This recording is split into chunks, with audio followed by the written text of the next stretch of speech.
Hello, who's calling? An original story written and read by Miss Worm. The first incident happened just before Christmas. Why don't you buy yourself a new one? Jim flicked through the pages of the old address book. Half the people in it must be dead by now. You know very well why. It reminds me of my grandmother, especially at this time of year. I licked another stamp and placed it carefully on the envelope. Why is somebody called Woody listed under E? Because Mrs. Woodbridge's name is Edie, of course. And I suppose Mr. Brown is under P because his name is Percy? No, it's George. He's under P because he's a plumber. He snorted and tossed the book onto the breakfast table. Be careful, it's fragile. I won't be in till after supper. There was a mix-up with the Wilmot order. He gulped the rest of his tea and kissed the top of my head. Oh well, never mind. I'm meeting Hester later. He'd already put his coat on and was tying his scarf. Don't forget to send a card to Uncle John, he called back, and he was gone. My grandmother's address book had certainly seen better days, but it was hardly surprising. It was the only thing of hers that survived the Blitz. I'd been 10 years old when Mother and I clambered through the rubble, searching for something, anything, as a keepsake. Nan's address book was on top of a pile of broken bricks that had once been her parlour. Nothing else was left. Poor Nan. Christmas always made me think of her. I pictured her sitting at the table with a big box of cards from Woolworths and the book open in front of her. She'd known everyone, my Nan, and known everything about them too. Not that she was nosy, she was just uncanny. Huh, she'd say. Don't know why I'm sending that Nellie Meadows one. She'll have run off with that Coleman before Easter, you mark my words.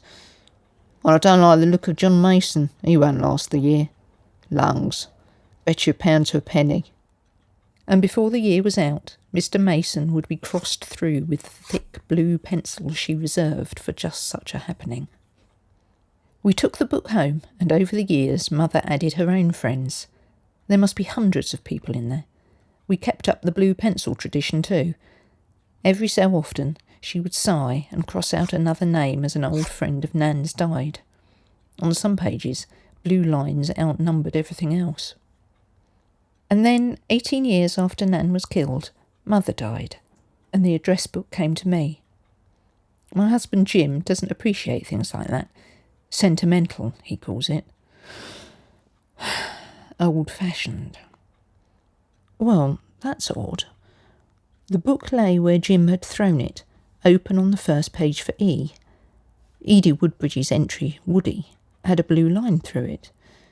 But Woody wasn't dead. At least, not for long enough to get a blue line. We'd chatted in the greengrocer's not 3 days since. I'd only just written her card, too. I shuffled through the pile of envelopes at my side. Yes, there it was.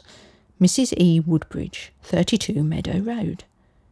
Perhaps it was a duplicated entry, one Nan had crossed through in blue accidentally. I was about to check when the telephone rang.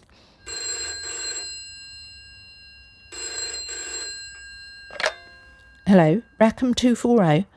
Hello, it's only me. Oh, hello, Hester. Are we still on for lunch? Yes, wouldn't miss it for the world. Listen, I bumped into Mrs. Partridge in the high street. She was in a frightful flap. Oh, why? What's that ghastly nephew of hers done now? He is ghastly, isn't he? What with that dreadful bald head of his. But no, not him. She says there's a big to-do outside Woody's house. Police and ambulance and everything. Woody? I was just thinking about her. I wasn't sure why, but an icy finger of dread feathered its way along my spine. Don't tell me something's happened to her. It has. How odd. You haven't had a premonition. Aren't you a bit long in the tooth to be discovering your ancient gypsy powers? Our Woody? You're sure it's our Woody? Yes, you know, old Edie in Meadow Road. What is the matter with you? Your Nan's best friend. Poor old thing fell down the stairs in her nightie. Apparently, the postman heard her tumble, and when he looked through the letterbox, there she was lying on the floor. They had to knock the door down, but it was too late. Dead as a doornail. I wonder what will happen to her dog. When? When was this? I've just told you. Do keep up. Not an hour ago. An hour? Have you got one of your heads coming? You're being most peculiar. Are you there? What? Yes. Yes, I'm here. Anyway, can't stop. I'm wrestling with some uncooperative pastry for the vicar's sausage rolls. I'll see you at lunch. A loud click accompanied her hanging up. I rushed back to the table. Edie Woodbridge was crossed out all right. Was it my imagination, or was the line thicker and bluer than it had been 5 minutes before? The second time was Easter. Cousin Margaret had moved to Edinburgh and sent me one of those little cards with her new details, and of course I'd popped it in the drawer and promptly forgotten about it. I happened across it whilst searching for wayward Greenshield stamps. I only needed another 3 for a hand mixer, and I thought I'd better write Margaret's new address in the book before I lost the card altogether. I made myself a cup of tea and was just settling to my task when an odd noise came from the hall. It wasn't quite the telephone ringing. The bell was distant, feeble, and I wondered if the operator was checking the line. After a long pause, it jangled again, louder this time. Hello, Rackham 240? Hello? I pressed the button a few times. Hello, Exchange. Is there a problem with the line? I pressed my ear to the receiver, but all I could hear was crackle and hiss. I'm sorry, did you say Susan? It's a dreadful line. Can you try again? I hung up and stood there for a few minutes in case they called again, but the line stayed quiet. The address book was lying where I'd left it, though a draft must have fluttered the pages, for instead of M for Margaret, it lay open on the page for S. Susan Fletcher had a thick blue line running through her name. I gripped the side of the table and sank into the chair. A coincidence. It had to be. I grabbed the book and ran my finger over the blue. It smudged across the paper, and a speck of blue lead stuck to my skin. I turned the pages and picked a blue line at random, pushing my finger against it. It didn't smudge. I pushed harder, almost gouging the paper. Nothing. When had I last seen her? It must have been at that whist drive Hester had dragged me to. Hester! She'd know if anything had happened.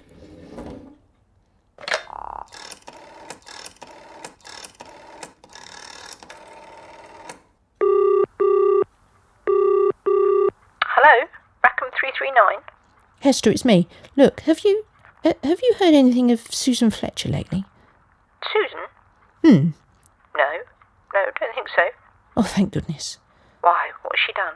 Has she had her hand in the jumble sale money? No, nothing like that. Oh, go on, do tell. I haven't sullied myself with any good gossip for ages. I paused, guilt-ridden at my reluctance to tell her. Hester and I had been friends since our school days at St Hilda's, and she was an appalling scandal-monger, but I knew that if she made a promise, she'd keep her word. Are you busy? I asked her. Now? No, nothing I can't cheerfully avoid. Come round for tea then, and you can have a jolly good laugh at my expense. Oh, mystery and intrigue over the Battenberg. I'll be round in half an hour. Hester? Hester? My fingers wrapped themselves around the phone. Is there anyone you can ask about Susan Fletcher? An awkward pause settled on the line. You don't think Jim and Susan? Good grief, no, of course not. I'll explain all when I see you. My hand shook as I replaced the receiver. Why on earth would she mention Jim and Susan? They didn't even know one another. Trust Hester to add 2 and 2 and come up with 27. No, my hand shook for another reason. I knew there had been no blue line through Susan Fletcher's name, because my nan and my mother had been dead long before I met her. Hester was late. The half hour dragged to an hour, my eyes constantly flicking to the clock. I must have stared at it a dozen times a minute. At 5:20, the gate squeaked and Hester's shoes crunched up the gravel path. I had the door open before she had time to ring the bell. Well, I demanded, but her face told me everything. Pushing past me, she rushed into the drawing room and opened the cocktail cabinet. Having sloshed out 2 large gins, she knocked one back and poured out a third. "Hester! Believe me, you'll need one when you hear what I've got to say, and I jolly well deserve it after the afternoon I've had." I sat down at that and held my hand out for the glass. "Is she... Susan Fletcher? Has something happened?" "Yes, it has. How did you know?" I shook my head. "Tell me what you found out, and then I'll explain. But only if you promise it stays between us." She gave me a long look and bit her lip. "All right," she said at last. "You know you can trust me, don't you?" She set her glass on a coaster, making a thing of it being in the centre, and I couldn't help feeling she was nervous. Nervous about being with me. I let her get on with it, and after an absolute age, she finished fiddling with the glass and sat next to me, grabbing my hand. She still had her coat and gloves on, and the stiff, expensive fabric billowed around her. Her handbag was on the chair where she'd flung it. "Of course I trust you," I laughed. "What have you found out? For goodness sake, tell me. I've been on tenterhooks all afternoon." "Susan Fletcher's dead." She gripped my hand tightly, so tight I felt my knuckle crack. "You already knew, didn't you?" I found myself nodding. "It's all right." It will be all right," she said, a little too heartily for my liking. "We can sort something out. We've just got to get our story straight." "What do you mean? I don't follow you. Just tell me before I go mad." Hester fiddled with a loose thread on her glove. Her silence filled the room until nothing remained but my own fast, shallow breathing. I thought she'd never speak, and my mind whirred, conjuring up the most dreadful ends for poor Susan Fletcher. "After you telephoned, I decided to pop round to the Fletcher's place. It's only a 5-minute walk if I cut through Denman's Lane, and on my way through I bumped into the vicar. He was absolutely herring along on that blasted bicycle of his, and he nearly sent me flying, practically knocked me into the hedge. The poor old boy was dreadfully apologetic, and when I asked him where the fire was, he said at the Fletchers'. 'How odd,' I said. 'I'm just going there myself.' 'Have you heard the news, my dear?' he said. 'Hester, this is no time for your impressions of the vicar.' 'Sorry.' 'Have you heard the news? There's been a dreadful tragedy.' Hester paused and took a gulp of her drink. I had the strangest idea that she was avoiding my eye. 'What dreadful tragedy?' My mouth was suddenly very dry, and my top lip caught against my teeth. 'Susan fell under a bus. Today.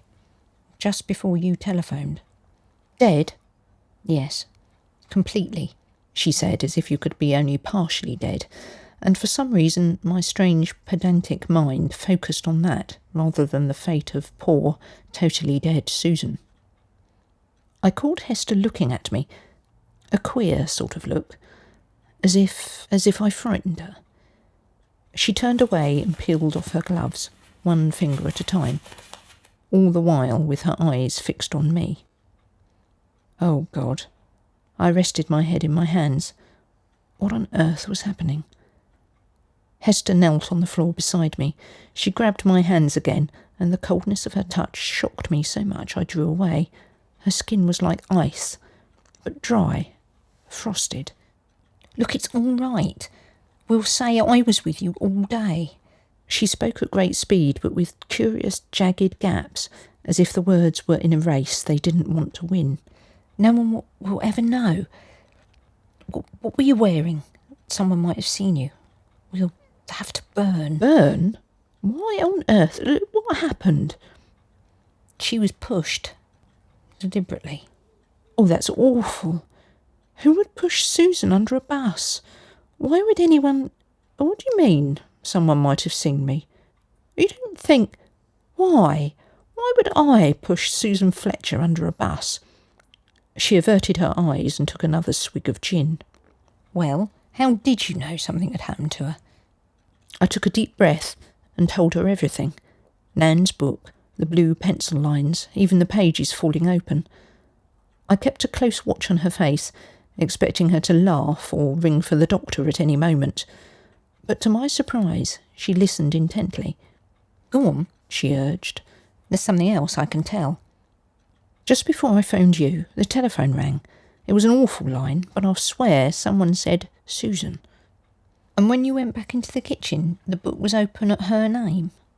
I nodded. Bloody hell. Yes, that's what I thought. We sat there in silence, sipping our drinks primly as though we were two distant cousins waiting for a will to be read. Hester burst out laughing.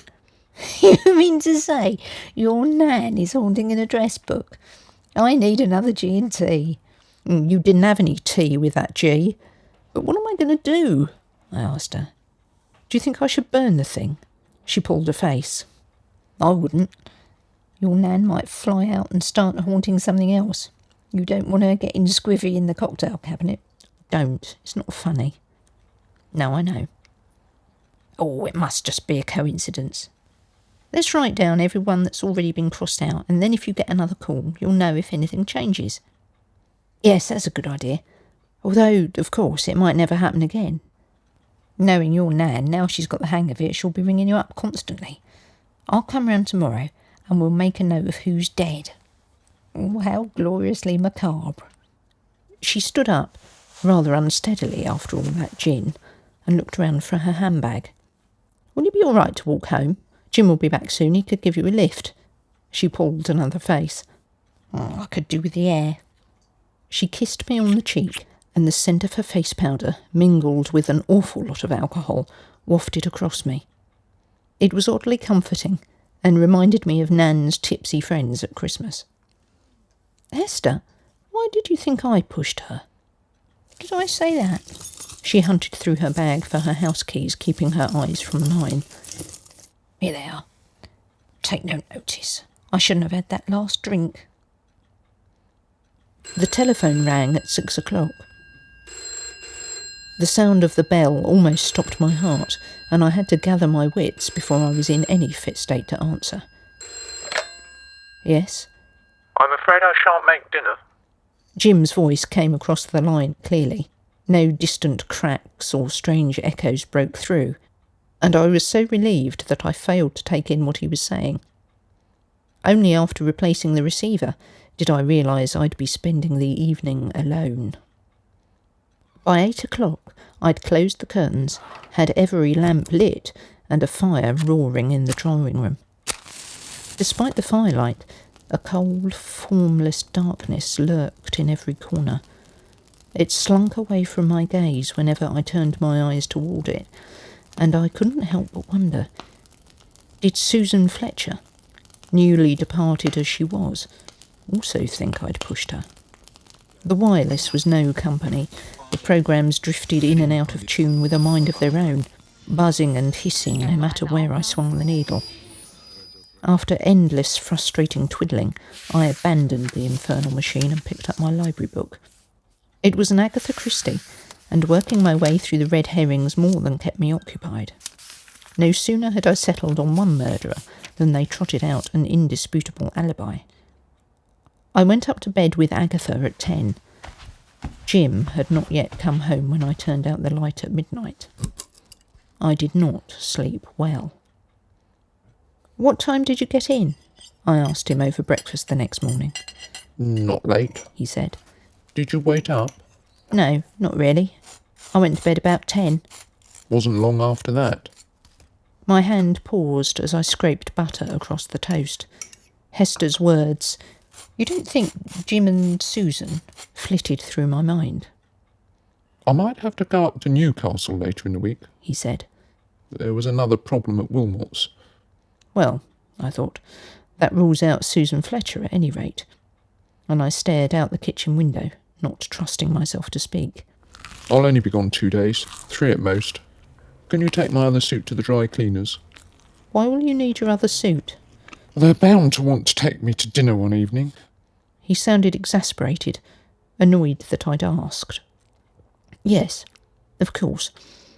I swallowed hard and cursed Hester for making me suspicious. "You won't forget. Don't wait up tonight, I'll be late again." He scraped his chair back, leaving his breakfast half finished. How long had it been since he kissed me goodbye in the mornings? I couldn't remember. The gate squeaked open at 9 o'clock, announcing the arrival of Hester. "I didn't sleep a wink," she declared, flinging her coat on the little telephone table in the hall. "Susan Fletcher insisted on looming over me all night. I said to her, there's no good haunting me, I didn't do it. In the end, I had to get up and drink a pint of Horlicks just to drop off before dawn." She peered at me intently. "You look dreadful." "Thank you. I knew you would. Did anything happen last night?" I stiffened, wondering if she meant Jim. "Happen? No more telephone calls from the great beyond?" "No, nothing like that." "Oh, good. I don't want to miss the next one." "There might not be a next one." She opened her giant black handbag with a sharp click and pulled out a bright red notebook. "I got this from Bishop's on the way over. I even," she paused dramatically, "bought a blue pencil." We sat at the kitchen table for the rest of the morning, Hester reading out the names and me copying them into the new book. Vic Carfax, blue. Lucy Carter, still alive. Good grief, she must be 90 if she's a day. Brian Davis, blue. That's not Mavis's brother, is it? Mavis Davis, what were her parents thinking? It was all so much better in the sunlight with Hester. An adventure. A lark. A laugh.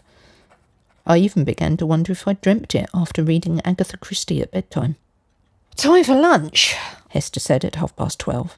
"I'm absolutely gasping for a cuppa." "I didn't expect it to take this long," I said.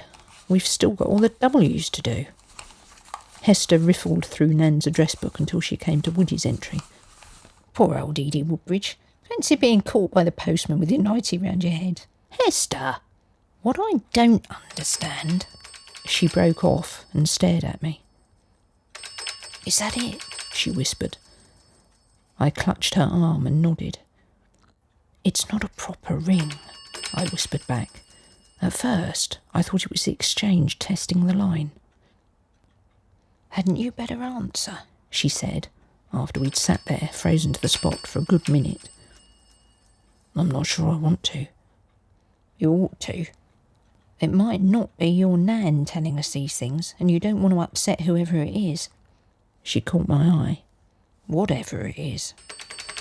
It jangled again, and I pictured the handset jiggling in its cradle like one of those cartoon telephones. "We ought to leave this where we can see it." I pushed the closed book into the centre of the table. Hester pulled me up and shoved me into the hall. "It's not as feeble as last time," I whispered, and I reached my arm out.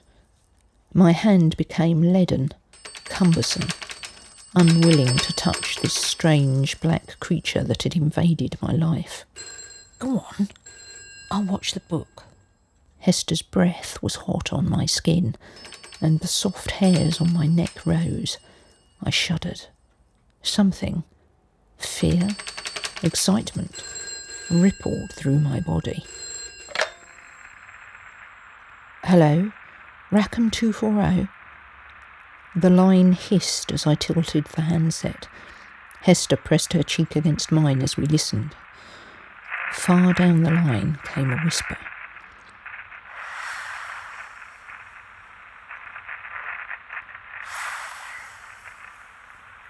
"Thelma?" mouthed Hester with a shrug.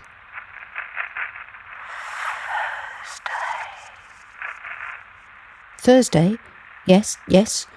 What about Thursday? Is something going to happen?" I gripped the handset tightly.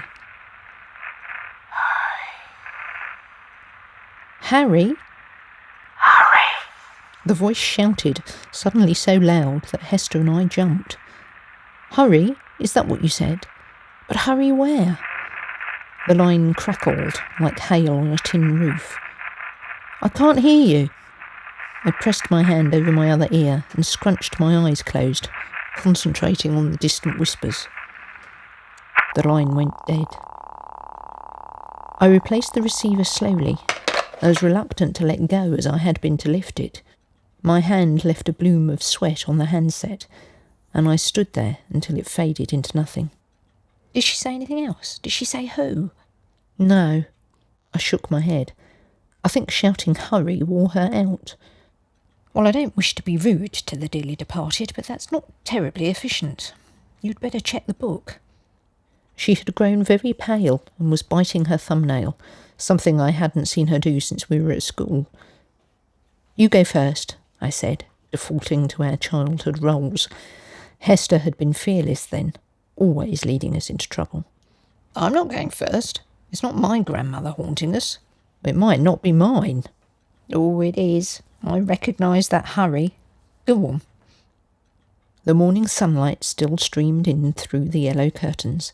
The tea caddy still sat with its lid off, waiting for me to make the tea, and the new red jotter lay where I had left it. Almost nothing had changed. Nan's address book was open. Hester, did we... Oh, we didn't leave it like that, did we? She shook her head.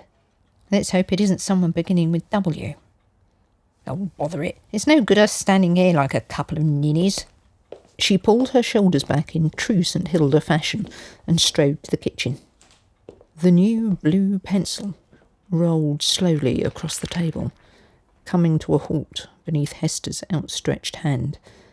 She clasped her hand to her chest and swore violently. Oh, your grandmother is going to kill me if she's not careful. Don't tell the vicar I used that word. You look, I need to sit down. It's open at N. I leant over the book, suddenly unwilling to touch it, and there are 4 blue lines. Let me check. Hester leafed through the new book to N, and I read out the 4 names. They're all dead already. Bother, she sighed. The call must have got cut off before your Nan finished the message. It's strangely reassuring to think that spectral switchboards are as bad as the ones down here. Wait, let me think. She said Thursday, hurry. Supposing that means the person isn't dead yet. What if we have until Thursday to save them? Oh, but there must be a dozen names here, she said. We can't ring them all up and say, the mirror cracks from side to side, the curse has come upon thee. They'd think we were mad. Besides, half of them aren't even on the phone. Must you mangle Tennyson? We don't want him haunting us as well. I put the kettle on the stove and lit the gas. Can we narrow the field? I turned the book to face me. Nellie Brown. She must be in her 80s. Maybe it's her. Your Nan couldn't stick, Nellie, laughed Hester. I can't imagine she'd tell us to hurry up and save her. Well, all right. Let's cross her off. There were 11 names listed under N. Over a pot of tea, we crossed out 2 that had emigrated, one who lived in Scotland, a plumber who was, according to Hester, in prison for something unmentionable, and 2 more that Nan couldn't stick. I don't suppose your grandmother would expect us to go to the other end of the country, so I think we can discount Norman in Plymouth and Mr. Bradley in Gloucester. Why's Bradley under N? He used to have the newsagents at the end of Meadow Road. Oh, yes, I remember him. He was the one with the limp and the naughty postcards, wasn't he? Whom have we left? 3. Neville, Nancy and Nora. I sighed. Only Neville has a telephone. Let's start with him. We stared at one another, and Hester ate another biscuit. I have absolutely no idea what to say, I said. I'll do it, she said, and she jumped up from her seat. I've got my second wind after that last cup of tea. It's ringing, she mouthed at me, and she held the receiver so I could hear. Good afternoon, Baker residence. Good afternoon. May I speak to Mr. Baker, please? Which Mr. Baker? Oh, Neville, please. I'm sorry, Neville can't come to the telephone at the moment. May I take a message? I really wanted to speak to Mr. Baker in person. I'm afraid that won't be possible for some time. Neville is in bed with a fractured hip. Fractured hip? Oh, that's handy. I beg your pardon? Oh. Hester winced. Do forgive me, I was talking to the dog. Give Neville my regards and make sure he doesn't fall out of bed or anything, especially on Thursday. Goodbye. She dropped the receiver with a great peal of laughter. Oh, that poor woman, I laughed. What must she have thought? Well, it can't be him. He's already had his accident. That leaves us with Nora and Nancy. I checked their addresses in the book. Nancy lives in Pendlesham Road, but Nora's on the other side of Rackham Woods. We'll have to get the bus. Oh, don't worry about that. I'll borrow Gerald's car. You can't drive. What rot? How hard can it be? I'll pick you up first thing. She picked up her coat and pulled on her gloves. What's tomorrow? Wednesday. It's cutting it a bit fine. Oh, I wish your Nan had given us a bit more notice. Jim left early the following morning.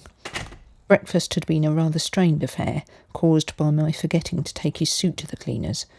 He'd hardly closed the door when Hester arrived. You're keen, I said, showing her into the kitchen. Jim's only just left, and I haven't finished washing up the breakfast things yet.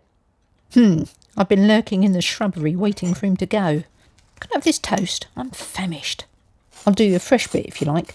No, this'll do, thanks. I thought we should form our plan of attack. She dug through her handbag and pulled out a handful of papers. I handed her a tea towel. Earn your toast and dry up. Let me put these somewhere safe, she said, and she took the papers into the drawing room. I've been up half the night doing these.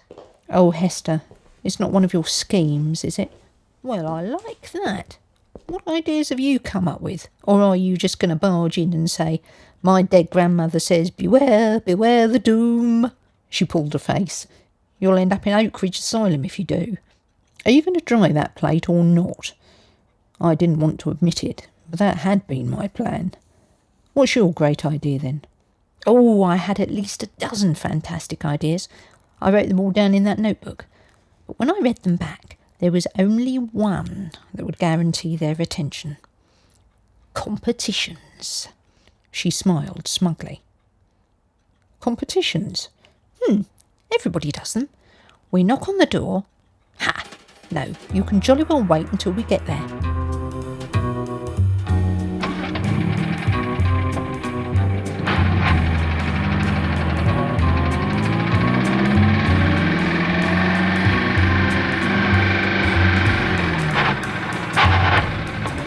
Hester, have you had any lessons?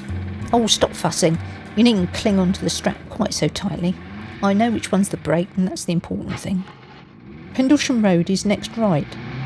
Right, Hester, that's left. Boy, watch out! I'm so sorry, I shouted through the window.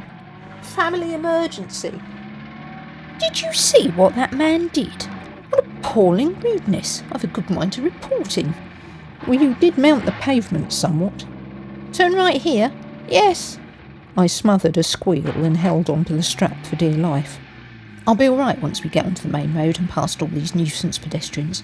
There's nothing to it once you get your eye in. What number's Nancy? 17.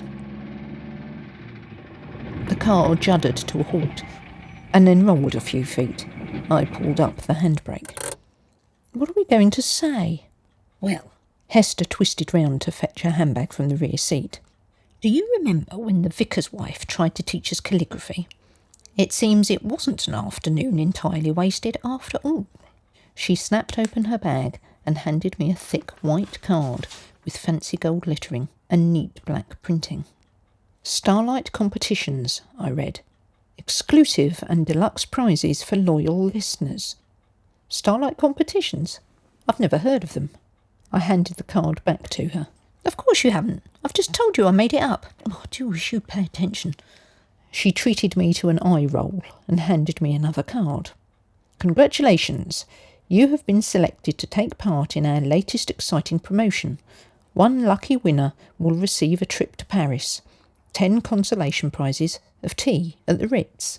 Oh, Hester, we can't say that. It's probably fraud or something. What rot. Of course it isn't. We'll have to use one of the other ideas. Well, I like that, of all the ingratitude. And you've spelt consolation incorrectly. Oh, bother, have I? One of the O's in my printing set pinged under the cooker and I had to use a spare Q. Never mind, no one will notice. Anyway, how does this help? Ah, here's the clever bit. The contestant has to stay indoors all day and listen to the radio. And if she hears her name, she's won the trip to Paris. But what if she hasn't got a wireless? Hester's head flopped backwards and she huffed a deep sigh. Everyone has got a wireless. Even the vicar's got one, and he's older than Noah. Well, I suppose it might work. Of course it will work. I'll do all the talking. You just agree with everything I say. This is starting to remind me of Form 4 at St Hilda's, I muttered, and I pulled the address book from my handbag. We ought to make sure we've got the right house. N. Here we are. The words died in my throat. A faint blue line ran through the entry for Nora. There was no mistaking it. Wordlessly, I handed the book to my friend. The April sunshine seemed to dim, and a dull coldness swept over me. My teeth chattered, and I had to ball my hands into fists to stop them shaking. Hester's eyes remained glued to the page. Was it there last night? She asked eventually. No, nor this morning. My voice sounded odd, high and thin, and I felt myself shrink inside, as if someone had stripped me of strength, taken me apart, and reduced me to a trembling child. It hadn't been frightening in the kitchen, not in the sunlight and amongst the familiar, everyday objects. It was just my Nan playing games, Hester and I larking about, but it had suddenly, unexpectedly become something else, something dark and disturbing. Perhaps we didn't see it. The light was too dim. Her eyes flicked up to mine, and I shook my head. She knew as well as I did. Nora it is then. Lucky for Nancy. She took a deep breath. I think, she said, and her eyes narrowed as she stared at the road. I think we should fasten our lap belts. Wait, let me check Nora's address. Hook House, Chalkpit Lane. It's Mother's writing, not Nan's, but I can't place her. I don't know the road either, do you? No, you'll have to navigate as we go. She turned the key, pulled a knob, and peered at the pedals. I wish I'd brought my glasses. The engine spluttered. Blasted thing, why isn't it going? I lowered the handbrake and we rolled forward. After a few hops, we got going. Are you sure you know which pedal is which? I'm not too sure about the other two, but this one... She tapped a pedal and we bounced forward. Oh, maybe not. Anyway, it's the gears that flummox me. I can't imagine why anyone would need 3.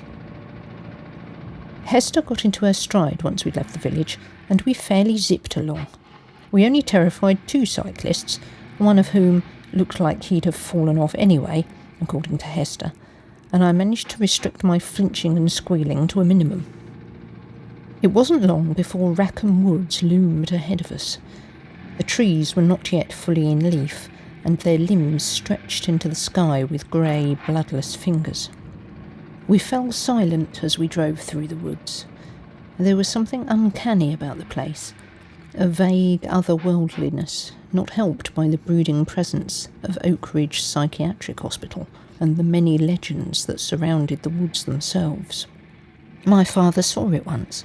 Her voice sounded unnaturally loud and I jumped. A Rackham cat.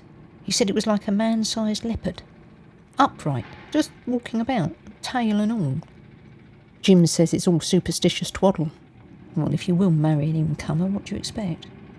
I don't know whether she meant to slow as we approached the asylum, or whether the car had its own subconscious urge to tiptoe past the high iron gates of the hospital. It's said, she whispered, that in the dead of night, when the moon is full and the wind blows from the west, the restless shades of long-departed madmen walk abroad, trapped amongst the trees by their own insanity. Hester, stop it! I knew you shouldn't have gone to see Dracula at the pictures. Christopher Lee, though. Gerald's not exactly the Prince of Darkness, is he? She sighed. Has Nora's blue line got any thicker? I twisted the book up to the window. Oh, golly, yes, I think it has. Right then, hold on to that strap. I'm putting my foot down. Oh, bother, wrong pedal. Ah, that's better. Watch out for a turning on the left, just before we leave the woods. I kept my eyes on the edge of the road. not daring to look too deeply into the woods for fear of seeing the Rackham cat. As the trees thinned, I spotted the turning. A wooden sign, its grubby white paint half obscured by an overgrown hedgerow, pointed the way to Chalk-Pit Lane. Oh, I never knew there was a road down here. Hester grimaced as the car turned left. Not much more than a track, the car bounced over the uneven surface, scattering mud across the windscreen. "Are you sure this is right?" she asked. "It's what it says in the book." "Well, she'd better be in after all this, and I'll be very cross with your Nan if she's already dead. Hello, what's this?" A small brick house sat by the side of the lane. Hook House. I pointed to the painted sign by the door. "This must be it. Hester, would they get a radio signal, or whatever it's called? Would they get one here?" Hester bit her lip. "Oh, I didn't think of that. We'll have to play it by ear." I groaned. "Make it up as we go along, you mean?" "Well, yes, that's one way of looking at it, but we can't go home now. Not when Nora's blue line is getting fatter." She switched off the engine, yanked up the handbrake, and opened the car door. "Besides, your Nan would never forgive us." The front garden was neat and tidy, with 2 small borders of purple aubrietia spilling onto a tiled path. The net curtains twitched as we approached, and my stomach turned over, rolling until it landed in a heap at my feet. "Ready?" whispered Hester, and she rang the bell. The door was opened almost instantly by a flabby middle-aged gentleman. He glared at us silently, and I tried not to stare at the egg on his tie. "Good morning. My name is Stella Boudret, and this is my assistant, Miss Noakes. We represent Starlight Competitions." Hester presented him with one of her newly printed calling cards, and I hoped the ink had had time to dry. Not interested. He returned the card and started to shut the door. I shot Hester a panicked look. "Oh, you appear to have misunderstood. Your wife, Nora, it is Nora, isn't it, has already entered." The door opened another inch. Only half his face was visible, one bloodshot eye and half of a puffy drinker's nose. Yeah, Nora's my wife, yeah. "We are here to award your wife a prize." I stared at Hester. What was she saying? This isn't what we'd arranged earlier. We didn't have a prize to give. All I had in my handbag was a quarter of Murray mints and the notebook containing our harebrained plans. Nora's won a prize. The door opened wider. "One of the grand prizes, if I am not mistaken." Grand prize? In that case, you'd better come in. He showed us into the sitting room. The furniture was heavy Victorian wood, and with the thick net curtains, the room was dark and claustrophobic. A fug of stale cigarette smoke hung in the air. What's she won? "We must just check the preliminaries first." Hester turned to me. "Miss Noakes will take the details." Is your wife in?" My heart sank as I realised we had no idea of Nora's surname. He scowled at me, and an unexpected blanket of fear enveloped me as his eyes held mine. Strange, empty eyes. I cleared my throat. "Is your wife in?" Yeah. He hesitated. Yeah, she's in, but you can't see her. She's not well. It took all my strength of will not to grab Hester's arm. That puts us in rather a difficult position," said Hester. "You see, in the case of the big prizes," she emphasised the word big, "we have to verify the identity of the winners." She's in bed. How big a prize? "A hamper from Fortnum and Mason's." He didn't look impressed. "A new living room suite," continued Hester, "including a state-of-the-art radiogram. I notice you don't have a radio," I added, with a pointed look at Miss Boudret. That's true. We don't have a radio. "But I'm afraid we really must insist on seeing your wife in person. It was stipulated in the competition rules," I said, and I gave him an apologetic smile. You can't. I told you she's not well. "Miss Noakes, it appears that Mr. is unable to fulfil the obligations. The prize will automatically go to the next name on the list. Perhaps you would make a note of the forfeiture." Yes, Miss Boudreau. I took the notebook from my handbag and flicked past all our absurd, half-baked schemes to a clean page. Does that include the £500 bonus? To a man like that, £500 was probably a year's wages. It most certainly does. £500? Nora's husband licked his unpleasantly thin lips. His tongue lingered on his top lip, playing with a patch of greying stubble he'd missed in his morning shave. We won't waste any more of your time. Hester made for the door. Now, let's not be too hasty. If Nora's won fair and square, then she's entitled. He stepped in front of Hester and folded his arms. A fresh scrape across his knuckles glinted red, and a shiver of apprehension ran through me. We wouldn't... Hester cleared her throat and tried again. We wouldn't keep her long. It's... She looked him square in the eye. It's a legal formality. Legal, you say? He shifted his feet uneasily and uncrossed his arms. Well, if you insist on seeing her, I dare say she won't object. If you know what women are like when they aren't looking their best, I'll tell her you're here. He went out and up the stairs. What's going to happen when they don't get their prizes? I hissed. I've been wanting to redecorate, so I can manage a radiogram, and they can have some of my old furniture. But why on earth did you mention money? £500 will be tricky without Gerald noticing. I had to say something, as if a man like that would be impressed with a hamper. Oh, I don't like the look of him at all, whispered Hester. How on earth did your mother know these people? Check the blue line, quick. I whipped it out. The line hadn't changed. He's dreadfully shifty. Did you notice when you said it was a legal formality? He practically twitched. I cast a quick glance at the open door. And did you see his hand? I think he's been in a fight. Punched poor Nora, more like. I think he's going to do her in, and planning to do it tomorrow. There's no other reason your Nan would tell us to hurry. Oh, Hester, what can we do? We'll have to get her out. You tell her. Shh, here he comes. She'll see you. 5 minutes, mind. I'll not have you tiring her out when she's got my dinner to cook. We followed him up the narrow, uncarpeted stairs to the front bedroom. The sitting room was a riot of cheerfulness compared to this dismal affair. The heavy curtains were half closed, and another blue fog of smoke lingered at head height. It mingled with something else, an animal smell. Fear. Forgive me for not coming downstairs. She was small and thin, lost in a wartime utility bed frame. Oh, this is so exciting. Len, that's my husband, Len always says competitions are a waste of time and there aren't really any prizes at all. I kept my eyes on Nora and avoided looking at Hester. To think, me, a grand prize winner. Odd though, I don't remember entering. It takes several months for all the entries to be checked, I said. A well-thumbed copy of Woman magazine lay open on the eiderdown.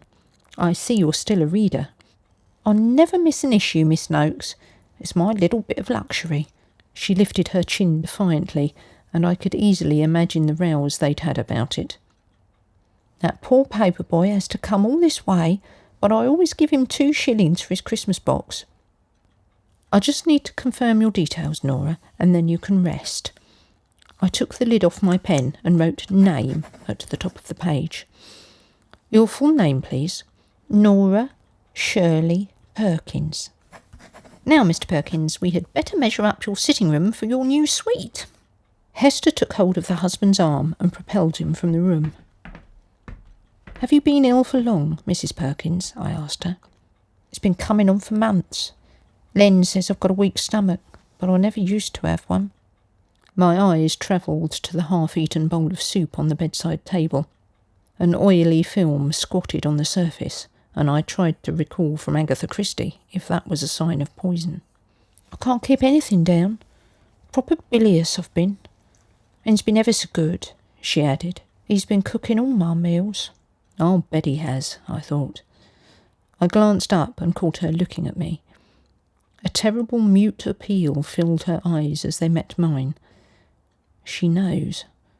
The realisation hit me square in the stomach and my breath left me. I leant forward and grabbed her hand as we silently shared that dreadful knowledge.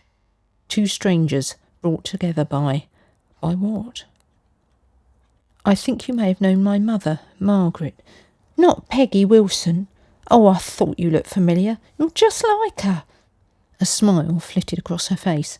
Peggy was friends with my older sister at school. Of course, that was a long time ago. Before the war. Great War, that is. I was ever so sorry when I heard about your Nan. I met her once. Ever so kind to me she was. So that was the connection.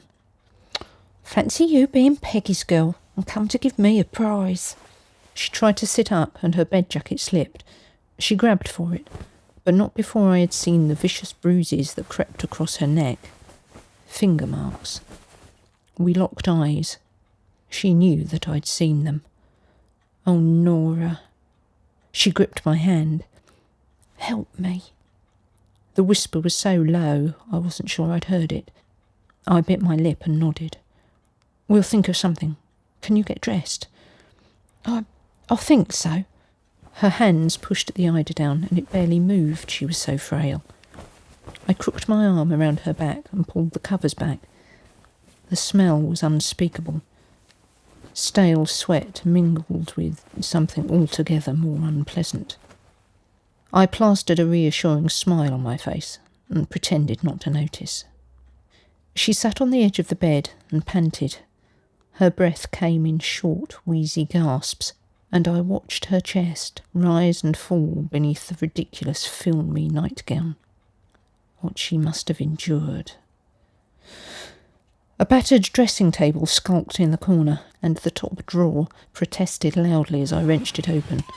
I selected the things she needed and helped her dress, keeping one eye on the movements from downstairs. Her body was emaciated, almost cadaverous, nothing but bones. Bruises covered her, some old, many more new. She was dreadfully slow, her trembling hands hampered by weakness and terror, and I knew that my attempts at speed hurt her. She made no complaints and whispered thank you at every button I fastened and every zip I pulled. My head snapped round to the door at the sound of approaching footsteps. Yes, Mr. Perkins, I think that's all we need for the moment, boomed Hester, clumping up the stairs as if she were wearing lead Wellington boots. Coat, I hissed at Nora. She pointed downstairs just as her husband and Hester appeared. Len barged past Hester when he saw his wife out of bed. What's going on? Hester mouthed something indecipherable at me behind his back, and I twitched my head towards the door. Mrs. Perkins is ready for her do-over, Miss Boo... I couldn't remember her name, and I mumbled a random assortment of syllables. Wonderful. Thank you so much, Miss Noakes. Hester ran to the other side of Nora and fussed over her, pushing her gently past her husband. What is this? She's not going anywhere. It's all right, Len. Shut it. She's not going anywhere. She's ill. Any fool can see that. He grabbed her arm from me and shook it. Mr. Perkins, Hester launched into an impression of her old headmistress. It is a requirement of the competition. You were made well aware of this on the entry form, and we have already been more than accommodating. You show me the rules. Are you saying you wish to forfeit the prizes? Oh, Hester, I pleaded with her silently. Don't overdo it. Len, £500, just think. You could get a television. The grip on her arm didn't loosen. The red pressure marks stood out on her pallid flesh. What a lovely idea, I nodded my encouragement. Perhaps even a down payment on a car. Oh, Len, you with a car. You could get some of those fancy driving gloves. My teeth clenched at the sight of poor Nora wheedling up at him. It was obviously something she was used to doing. My brother works at Rackham Motors, I lied. I'm sure he'd be willing to arrange a test drive of the latest models. His fingers loosened and the marks reddened, swelling with blood. Nora would soon have a new set of bruises to add to her collection. And, of course, with a suitable discount for our grand prize winner. He let go at that. Better come with you. I know what you're like. I'm afraid that will not be allowable, said Hester the headmistress. I'm sure you understand that the exclusive deluxe establishments to which we shall be taking your wife, are strictly ladies only. Len stood there, glaring at Hester. She met his gaze coolly. She'll be back in time to make my tea. It wasn't a question, it was an order. Of course, Mr. Perkins, I said, and I guided Nora towards the door. Even with my helping her, she had to steady herself against the wall as we made our way downstairs. Her flustered breathing bounced between us, and my heart raced in sympathy. We collected Nora's coat from the hook, and I picked up her handbag from the settee. The contents were scattered over the table, and her purse lay open, a few pennies lying on the scratched, unpolished wood. Her compact lay next to it. That too was open, and a half-finished cigarette had been stubbed out in the pink powder. A casual act of hatred and indifference that was as shocking as the bruises. When do I get the money? The prizes will be delivered within 28 days, Mr. Perkins, said Hester. 28 days? I'm not waiting 28 days. He grabbed hold of Nora's bag and tried to twist it out of my hand. Of course, that's just the furniture. The money can be sorted out this afternoon, can't it, Stella? I yanked Nora's bag away from him. Of course, assuming... And I'll speak to my brother. I interrupted her swiftly, keen that she didn't antagonise him further. We could arrange a test drive this weekend. We were so close to leaving, I could almost smell the leather seats of Hester's car. Oh, Len, isn't that exciting? Nora reached up and gave him a peck on the cheek. Don't you worry, I'll be back in time for your tea. Yeah, you see you are. He walked off into the back room, not even saying goodbye. We rushed Nora from the house and bundled her into the back seat of the car. Thank goodness. I pulled the door shut and grabbed hold of the strap, anticipating a perilous turn of speed. Come on, Hester, for goodness sake. Shh, wait a minute. If that one's the brake, which one is the accelerator? Oh yes, I know. The car lurched forwards. Oops, must be this one then. I'm ever so sorry to be such a nuisance, said Nora. Will I still be able to claim the prizes? I swapped glances with Hester. I can't promise, she said. But I've nowhere to go. Not without the money. Nora glanced back at the house. I thought, with the £500, I thought I could find a little flat somewhere. Brighton, maybe. I've always fancied being by the sea. We'll get you your money, I said with a long look at Hester. Anyway, once the police have sorted out Len, you can come back home. Was he poisoning you? She nodded and squealed as Hester's driving flung her against the side of the car. It was weed killer. I saw him with the packet last week. He doesn't know I saw. He'd have killed me there and then if I tried to leave. Was it another woman? Asked Hester. Oh no, my Len would never do anything like that, she said indignantly. After everything, she was still defending him. No, it was life assurance. £100. We took them out when we got married. His was £250. £100, I thought bitterly. How little he valued her. Will he swing for it? She leant forward and gripped the back of my seat with her thin fingers. No, not now. It's only murderers.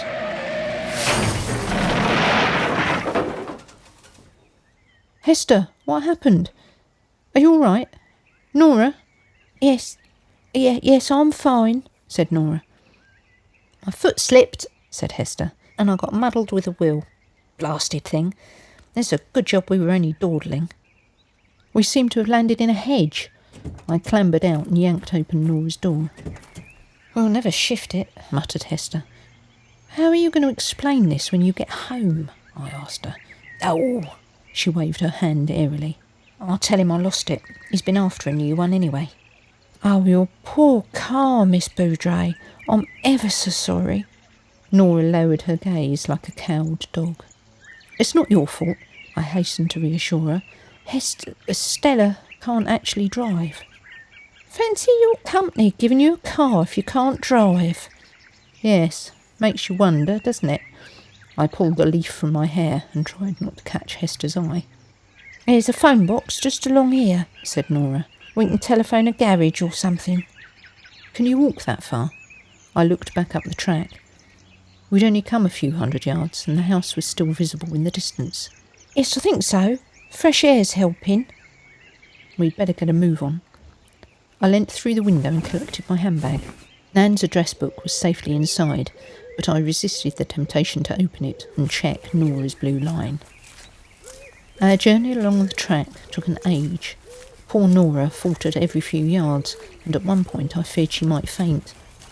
My nerves twitched with every woodland noise, and when a wood pigeon burst through the undergrowth, I fear I disgraced myself with a small shriek. Finally, Nora pointed out the telephone box. We should call the police rather than a garage, I said. I'll phone. You two walk to the junction, and they can pick us up from there. I'll catch you up. Yes, good idea, Hester nodded. Ask for Inspector Brownlow. He sometimes plays golf with Gerald. Don't let them fob you off with some old sergeant.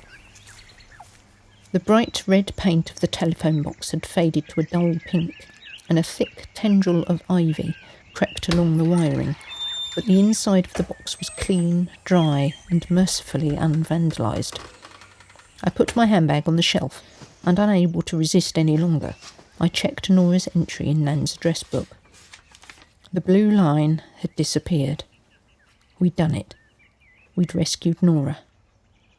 With a huge sigh of relief, I checked the little square of paper for the exact address of the phone box. Rackham 221, box number 7, Chalkpit Lane, Oak Ridge, it read, and I reached for the receiver. My hand froze, and my gaze travelled to the address book, still open on the shelf. Nora had no blue line. The phone dinged again, the same distant sound it had when it told me about Woody and Susan Fletcher. Was it another warning already? This time, the telephone managed to ring. Strident. Urgent. The unexpected loudness in the close confines of the telephone box startled me. I picked up the receiver and pressed it close to my ear.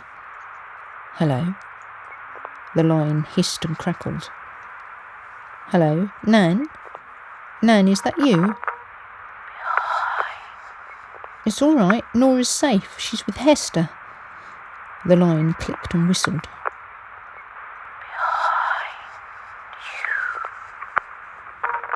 The hairs on the back of my neck leapt up and I spun round. Len Perkins was hurtling down the lane. In his hand was my notebook. I must have left it on the bed. The notebook with all the ideas we'd had for rescuing Nora. He'd know the competition was a lie. Perhaps he hadn't seen me. Perhaps he'd run straight past. I pressed myself into the furthest corner of the telephone box. The shelf jammed into my side as I desperately tried to hide. The line hissed louder, and then another noise grabbed me. From inside the telephone box. The sharp friction of paper. The pages whirled on the address book, whirled to an entry in my mother's hand. The address of a little flat in Rackham. The little flat that Jim and I had lived in when we married. My eyes locked on a name. My name. A vivid blue line crossed through the first letter, and then the second